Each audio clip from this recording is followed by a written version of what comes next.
Bonjour, voici l'atelier à propos de l'accord du mot tout.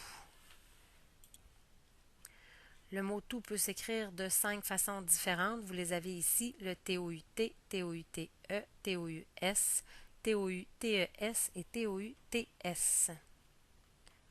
Pour savoir quelle orthographe utiliser, vous devez absolument identifier la classe de mots à laquelle appartient le mot tout dans votre phrase. Il y a 4 possibilités. Ça peut être un nom, un déterminant, un pronom ou un adverbe.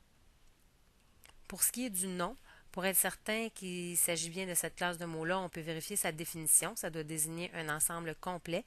Le meilleur truc, par exemple, c'est de vérifier s'il est précédé d'un déterminant.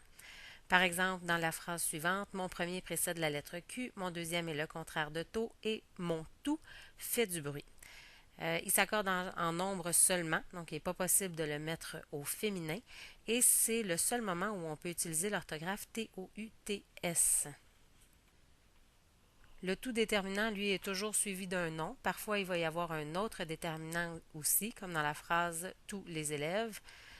Sinon, il peut être tout seul, comme dans « toute musique est interdite ». Dans ce cas-là, il va s'accorder en genre et en nombre avec le nom qui va déterminer. Et les orthographes possibles sont le T-O-U-T, T-O-U-T-E, T-O-U-S, T-O-U-T-E-S. Le tout pronom remplace un nom. Généralement, il va être suivi d'un verbe. Parfois, il va aussi être employé seul. Donc, on a ici suivi d'un verbe, elles ont toutes cru à son histoire, ou employé seul, il ramasse tout avant de quitter. Il va s'accorder en genre et en nombre avec le nom qu'il remplace. Si, comme dans le cas de la deuxième phrase, il désigne un ensemble complet, on va l'utiliser au singulier seulement. Les orthographes possibles sont les mêmes que pour le déterminant, sauf qu'il faut noter que le T-O-U-S, dans ce cas-là, on prononce le S pour faire tous.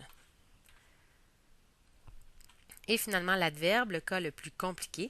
Pour le retrouver, on peut regarder le mot qui vient après. Il s'agit toujours d'un adjectif.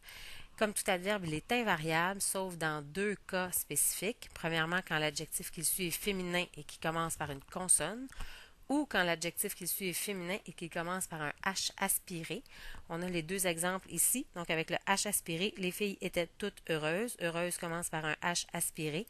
Donc, toutes s'accordent avec les filles.